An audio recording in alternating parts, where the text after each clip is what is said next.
we got this deep dive to watch. Let me... I wonder how this is going to be. Hi there, I'm Scott Lane, Game Director on New World, an upcoming open-world MMO from Amazon Games. Can't wait. In New World, you'll be up against the haunted wilderness of Eternum, a mysterious island set in the twilight of the Age of Exploration. There's going to be massive siege battles and thrilling supernatural invasions, all of this in the midst of a stunning and diverse island. Before we go any further, I'd like to give you a little bit of background on the island, the characters, and what to expect while you're navigating Eternum. Nice. You start your journey as the navigator aboard a ship destined for Eternum, who survives a terrible crash and awakens to a strange new world. It's full of both wonder and horror. You find yourself immortal, but you quickly learn there are fates far worse than death. The humans of this lost continent are in a constant struggle. Oh, you're an against immortal? themselves and a threat what? looming in power, the corrupted.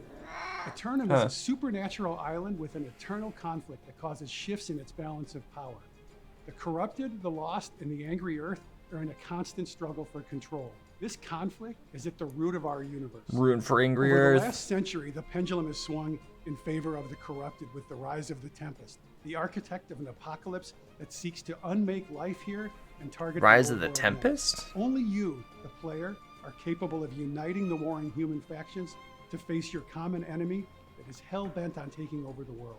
Tempest? There's a mixture of main story quests and side quests that lead the player on their journey through Eternum, where the central question is, what is the price of eternal life? On your adventures, you'll meet characters who have adapted, struggled, and succumbed to the power of this place. You'll discover ancient secrets, make powerful allies and enemies, as well as learn that not all is as it seems on Eternum. Last summer, thousands of players joined us for a preview of New World, and they offered us a ton of great feedback. What we heard most was that players wanted to see more mid and end game content, as well as more opportunities for PvE. That's exactly where we focused our efforts. We're excited to show you some of that today. And adjustments on PvP. Let's see it. To bring more PvE content to our players, we introduced expeditions. These are 5-player I like instance dungeons. experiences that take you into the darkest corners of Eternum. You'll face extreme challenges, expose the angry Earth's hidden agendas, reveal the threat behind the lost. You'll dig into the mystery of the ancients, and you'll uncover more. If anyone was taking a loss, or just people who have lost their soul, no? About the source of the corruption. Your team will need skill and coordination to overcome these challenges. Each expedition has unique mechanics, bosses, and loot, and each one has its own story to tell. We'll have 6 expeditions in the game at launch, and here's a look at a few of them. 6 expeditions? Amrine Excavation, the first expedition you'll encounter in Nice. New World, takes place in a dig site just west of Amrine Temple. This is where famed archaeologist Simon Gray and his team have gone missing. Your party's going to need to venture into the depths of the dig site to discover what happened to them and to the ancient technology they unearthed. You'll encounter the Empress of Ebonscale and the Dynasty ship. I want to check out that She's been place. building a fleet of warships and must be defeated for the safety of Eternum. What is the Tempest, though? In the Garden of Genesis, one of our endgame expeditions, Like, the Tempest. It's something to do with corruption, of course. It's not the face of New World, the captain guy who you arrive with on the island itself that is now corrupted and one of the big baddies that you gotta deal with. I don't think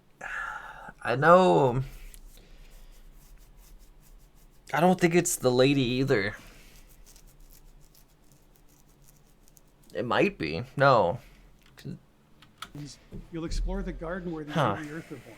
The garden has been infected with a mysterious blight that must be stopped before it spreads to the rest of Eternum.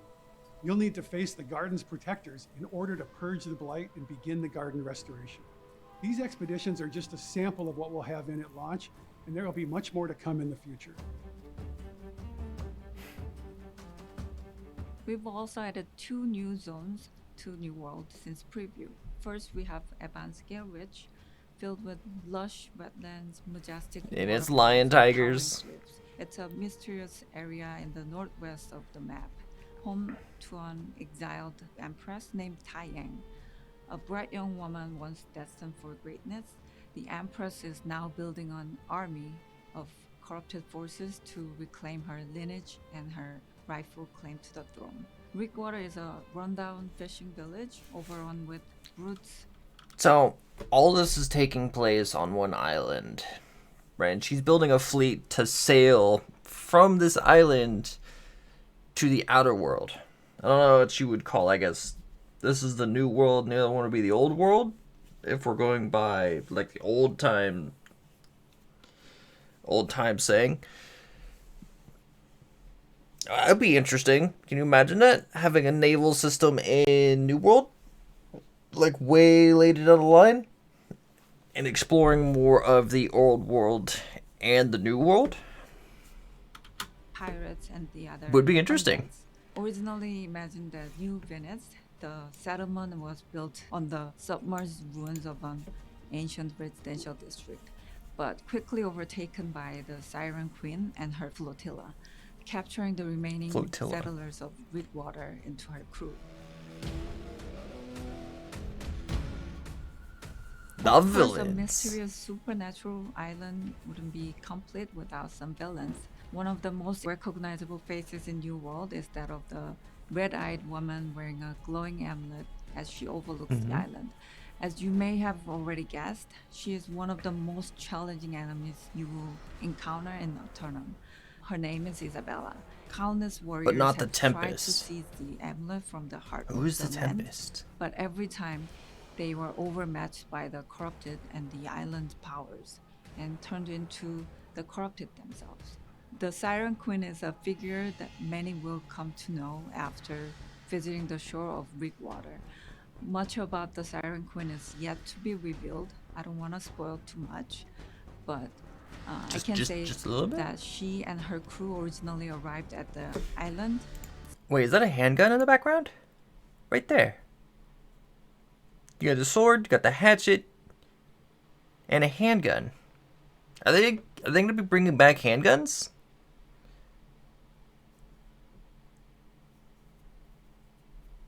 Are they gonna bring back handguns? But 'Cause I'm pretty sure. I can say Huh. that she and her crew originally arrived at the island seeking to create a new land in which all people could be equal. Hi. And somewhere along the way, she lost her soul. So we'll Oh, leave yeah. it at that. And She did I lose hope her soul. you So they are enjoy the your first encounter with her soulless. as you explore what Bridgewater has to offer. In Abanskiel Ridge, you She will looks come fancy. face to face with a ruler like none you've ever seen before, the Empress. After fleeing her She's homeland deformed. and her envious half-brothers who sought her throne, she arrived in Eternum alongside her loyal followers. Now she continues to cultivate the island's power and transform her loyal followers into her own army with the intent of returning home to exact her revenge. Spreading the corruption to When the the old first world. explorers came to Eternum, it was unoccupied. But over the time, the explorers, or what's left of them, have populated the island. Little is known about the ancients, but you will see evidence of their long ago existence on this island, and perhaps over time you will learn more. The corrupted are immortal and twisted servants of an ancient and mysterious force of madness and destruction. The lost are The soulless, Tempest. immortal, undead beings caught between life and death in an There's a theme here. Immortals. endless cycle of pain and torment. From the mindless, withered corpses to powerful Those things are ghosts nasty. fueled by elemental rage, the lost are a constant reminder that eternal life still has a price that must be paid. The angry earth are pure expression of nature infused with the I like power their of aesthetic. Ajath. They are wise and docile creatures, but fearsome and powerful guardians of the natural world when provoked. And the weapons. Skill-based, action-oriented combat is at the core What you got? of New World. In New World, your positioning, timing, and aim all make a difference. And our classless combat system means the weapons you choose will define your playstyle. As you use a Wait, weapon, you'll did he just say classless? I guess. begin to master. There are roles though. You got your tank. You got your sword and shield is mostly going to be the tank that has threat generation, and other weapons don't really have threat generation compared to the sword and shield that does. You got the healing staff, which heals exclusively So I guess your weapon is your class, per se. You got your DPS, your tank, and your healer. You got your range and melee DPS styles. So I don't know if I would say it's class. I guess it's classless, because you can be wearing heavy armor or light armor. You could be a light armored tank. I guess you could say you're not going to survive, but yeah. I guess. And you can further customize there's your rules, weapon by though. choosing which abilities you want to specialize in. You can also select from a variety of passive benefits that affect the tactics of combat. At launch, we'll have 11 weapon types, including our newest addition, the Ice Gauntlet, which harnesses the elemental power of ice for powerful magic attacks. The weapon options in New World are especially interesting because of the Age of Exploration setting. Gunpowder has emerged, but it hasn't yet become dominant, so New World offers a great mix of melee weapons, ranged weapons, and magic weapons. As Scott mentioned, expeditions are designed for groups of 5 players. Teamwork will be required to make your way through. So And he said not yet prevalent, so we can still later down the line move more into the guns. It's permanent. They already have muskets. You can get the blunderbuss. You can get I forget what the pistols are called, but you can get those too. I don't think you'll ever see any automatic style because that comes way later down the line. But you have the flintlock. There it is. Flintlock, blunderbuss, and a musket that you can probably get. A lot of it's going to be the black powder and ball style. solving puzzles Slug. and battling challenging bosses. When you enter an expedition, you'll want to make sure you have a healer who can restore your party's health, and a tank to hold aggro and control the flow See, of the battle, rules I was talking and some about. friends ready to quickly dispatch the enemies. And DPS. And don't worry, New World still has all the PvP. No that classes, players but have come rules to know and fill. love. Whether you're challenging a rival in a duel, So they did competing just in show a 20v20 Gatling gun. outpost rush, I guess I or was jumping wrong. into an all-out 50v50 war, or just enjoying some friendly combat in the open world, there are plenty of opportunities to test your mettle against other players. I hope you've enjoyed getting a closer look at expeditions and some of the other new features in New World. Also the rotating Our closed beta will ballista. begin on July 20th. So we You have can pre-order crossbows, to too. Secure a spot in the closed beta or sign up at our website, newworld.com, for a chance to get in. On August 31st, New World will launch for PC. The launch Can't is just wait. the beginning. We have a lot of plans for future content that we think you're going to love. We'll share more on our post-launch roadmap later this summer. Before we wrap up today, I'd like to thank those of you who joined us in the alpha or preview. Man, I wish I Your got into feedback the has alpha. helped us shape New World, and we want to keep hearing it. Together, we can make Eternum a place that you won't want to leave. We can't wait to see you there. I think he's reading a script from the way his eyes are moving. But I'm definitely looking forward to this, and a lot of the stuff that they just showed is nice. Very nice.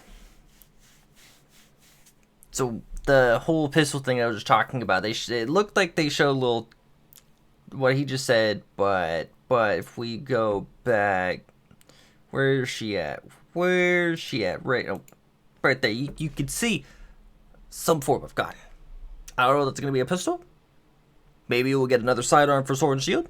Maybe. We'll probably get another weapon with it, though. It probably won't be a sword. Maybe. I still don't like that the sword and shield is its own little thing, you know?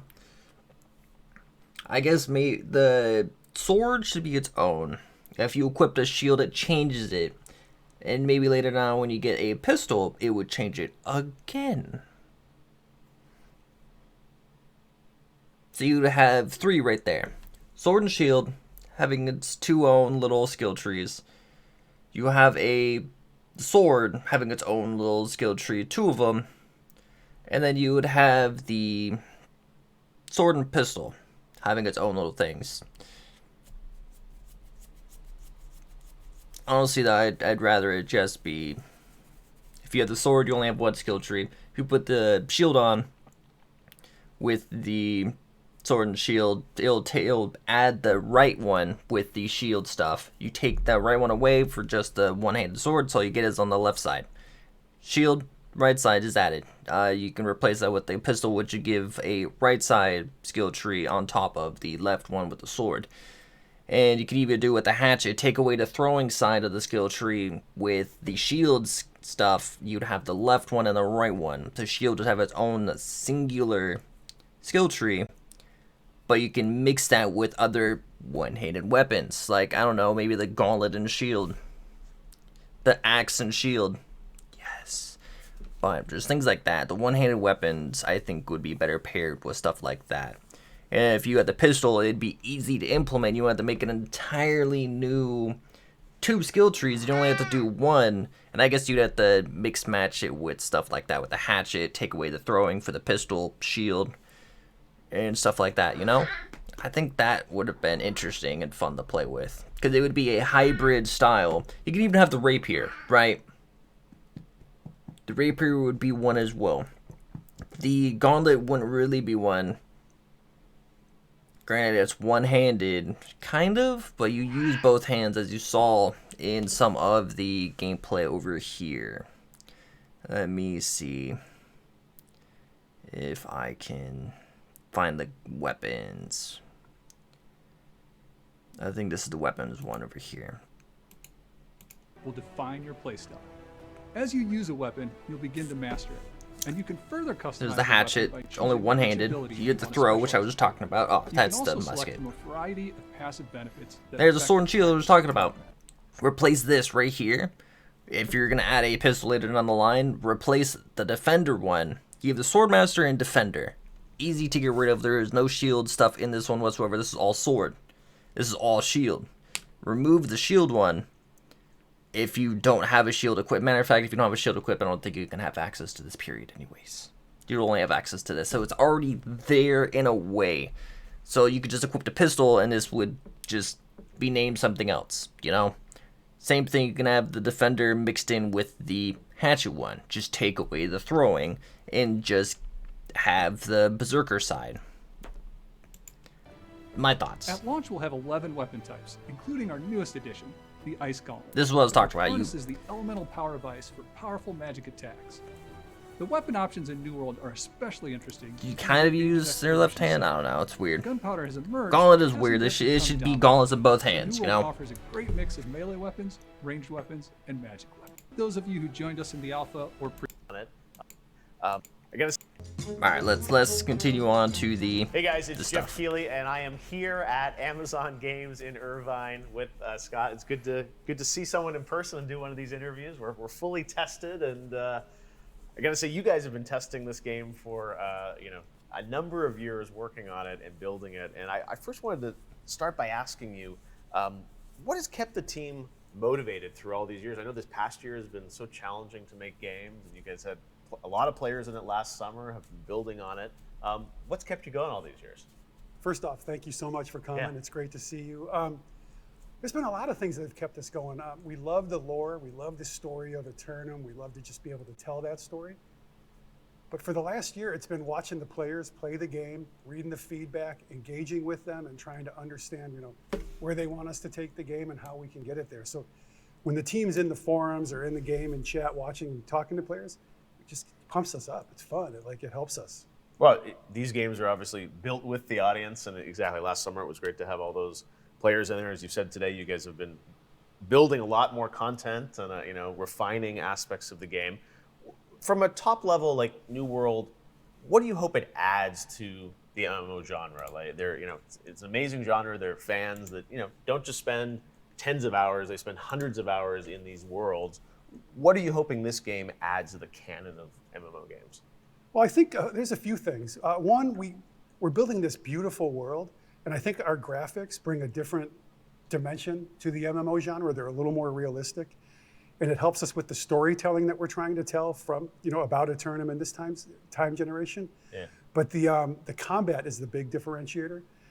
You bring that modern graphics in with the action combat, and it creates a whole experience that you can just get lost in. And this setting for the game is so beautiful, but also so unique. Take us back to kind of the genesis of this project and New World and this setting.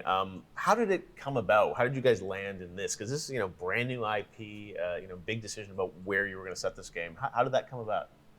Well, we love the idea of the age of exploration. We always say it was the last gasp of the sword and shield and the first breath of the musket or the gunpowder. Yeah. So we thought that was a really cool time period. And we wanted something around there. And when we came up with the idea of an island lost in time, Eternum, and thinking about all the different visitors that could have come there through the years, chasing immortality, not realizing what they were really going to get with it, and how we could tell that story in an island, we all just kind of fell in love with it. Well, it's an amazing setting, and I know how hard the team has been working over these years to build this game. Last year, you had a lot of players, as you mentioned, in the game, and you've been building it based on their feedback. And you talked a lot about, in the video today on the sort of mid to end game content, how you've been adding a lot to that. I'm curious overall, though, from sort of a macro level, like how has the game changed in the past year based on player feedback? Yeah, Game for has sure. So changed a outside lot. of the big changes we've talked about, all the new content, we really took to heart a lot of the feedback we heard in the preview. Spawning systems. So in the game first, when players were playing on the beach, there was all kinds of issues with not enough enemies, this and that. We've revamped the spawning system. Combat. There was people didn't like as many of the interrupts as we had. People thought there was too many different weapons you could have equipped at once. They wanted a little more differential in the combat. stun locking was trees. terrible. We've done a full revamp on mastery. And then crafting. We've done a complete overhaul on crafting. We've added a lot of depth. You can now The craft new crafting is in-game nice. materials. What I've read. Right, that compete with stuff you can see. find in the world. There's discoverable crafting ingredients, and there's just a lot more to do with all those systems. Yeah, I love He's referring to the named weapons that you can get. There are named weapons in the game now, if you did not know. There are special ingredients needed for those recipes. A lot of them, not a lot of them, but some of them can be found in dungeons, special resources in dungeons that can be used for crafting, adding stuff to your weapons. that this game continues to evolve. And one aspect that you've been evolving over the years is the PvP aspect. Tell us a bit about that, because, 50-player war, I mean, it's like there's a lot going on there, 50v50, things like that. Tell us, what can we expect from a PvP aspect of the game? And I know it's opt-in to do that too, right? It's fully opt-in. So Yeah. our vision for the game is to create a world where PvP and PvE not only coexist, but they complement each other. That starts with the territory game, where you can own different territories, and that's decided through the PvP part of the game. Once you own those, you can set different rules for the territories, things like tax rates, or you get other benefits like, if you own connecting territories, you might be able to access storage or get fast travel. And then ultimately, anyone can choose to fight in the war, and that's an opt-in PvP as well. But we've also built the game with the PvE player in mind, and we want the PvE player to feel that they can have a full, awesome experience without ever taking. It's hard to build a PvE game with PvP or a PvP game with PvE. It's hard to get a good mixture of both. It's hard to balance between both, because you're either balancing for PvE, but PvP suffers from the PvE scaling, or PvE suffers from the PvP scaling. It's always a hard mixture. Picking the PvP box if they don't want to try that. All right, so something for everyone inside of this. And I know in a world this vast, there's a lot to build, and I love that you've created all this additional content over the past year. We know that there's going to be a beta, especially since New World started as a hardcore PvP game, so it's a PvP game at base. Now them adding PvE stuff, so it's a PvP at the start, but they veered way off from that to go more for PvE. So it's going to be interesting to see how things really turn out for New World. My take. In July. People are going to get to sort of jump in again, get ready for launch at the end of August. I'm amazed that July 20th. not just for this team, all these game teams around the world have been able to build games, in a work from home scenario. What has it been like for you guys to have, the alpha working from home and then building all this content? I mean, it's a tribute to all these teams, but has it been any different for you than normal? Yeah, you have to learn how to communicate differently. You have to develop new muscle memory, as we say, or skills to do it. Yeah. But it's challenging because you lose out on those. You're in the cafeteria or the kitchen getting something to drink, and you hear two people talking about a feature they're putting in. You're like, oh my God, I didn't know that exists. That's so cool. How can I hear more? So you lose some of that, and you have to try to find ways to get it. But even like the other day was the first time I've seen a couple people in over a year. And you see people on camera every day, but you forget, oh, you're tall, or you're this, or you're different than me. And it's just been it's been a challenge. We've added a lot of ways to overcome it, but coming out of it now, which it feels like we are, I hope we are, I'm really excited to get everyone back together and celebrate launch, hopefully in person, right? Exactly. Well, Scott, before we go, I have to ask you, the internet has certainly been talking about this game the past few weeks, in relation to the idea that is it a pay-to-win game, and you know, fans that have invested time in this in the alpha or will be investing time in this year, I think want to feel like they really can earn their way to the end and no one's going to be able to sort of artificially accelerate their way to a lot of the other content. What can you tell us about that? How are you guys approaching, you know, this concept? Well, we've tried to be as transparent as we can with the players, and we continue to do that. So with that in mind, you know, we're going out and we're building a game that has a very level playing field. That is super important to me. It's super important to the team. When we launch, we're only going to have cosmetics for sale in the store. Over the next, you know, several years, the game is going to grow and grow and grow, and we're going to see where that takes us. And I will say, last year you guys put out this alpha, and sometimes I feel like alphas come out and they're just marketing events and the game is kind of coming out anyways. You did the alpha and then really went in and have spent the past year retooling a lot of aspects of the game, pushed it a whole year based on the community feedback, really, right? We took it to heart, and I hope it comes through for everyone when they see and hear what we're showing. And like I said, we revamped the combat, the crafting, the spawn system. We've added all of this new mid and end game content, all because of what we heard from people in the preview and in the alpha. So yeah, we're trying to, it's really important to us to watch, listen, and actually absorb what people are saying, and then try to show that in the software. No, and this is, you know, new IP from, you know, Amazon, you know, studio that's just getting into a lot of this stuff. Like, I think it's a huge endeavor, and I think a tribute to you and the team that you guys have built this. And this summer, it's finally time. It's looking great. So beta coming in July, right? July 20th, yep. July 20th, and then release August 31st. So for sure. The summer of New World after many, many years. And I know it hasn't been easy this past year, especially to develop the game. So thanks to you and the team for inviting us in, although all the teams at home, you and I are hanging out here, but they're working hard, and we can't wait to check out the game, New World. Thanks again, Scott. Appreciate it. Thank you so much. So my question still rises. He's not the Tempest, even though it showed him as the Tempest. Or when they're talking about the Tempest, she's not the Tempest. Maybe this in here, because it looks like it is eating the mountain. I'm assuming that's part of the corruption, eh? This guy over here using an ice gland, you got the ancients behind him. Even though we fight against the undead ancients. Wait, I think you got the rapier, the hammer, the musket, the sword and shield, the bow. But we are still missing the greatsword. That was shown a while ago. But I'm definitely looking forward to it still. Especially in July and then August. But as for now, I am done. Hope you guys all enjoyed. Hope you guys take care, stay well, and be well. I will see you all later, because for now, I am done for the day. And I hope you guys stay amazing. That I do. I was going to say something else, and then I said something. I veered off. But anyways, guys, thank you for stopping by. It was a pleasure to have you. Thank you for your time. Enjoy the rest of your night, day, wherever you are. And I'll see you all next time. Take care and be well, everybody. Stay amazing.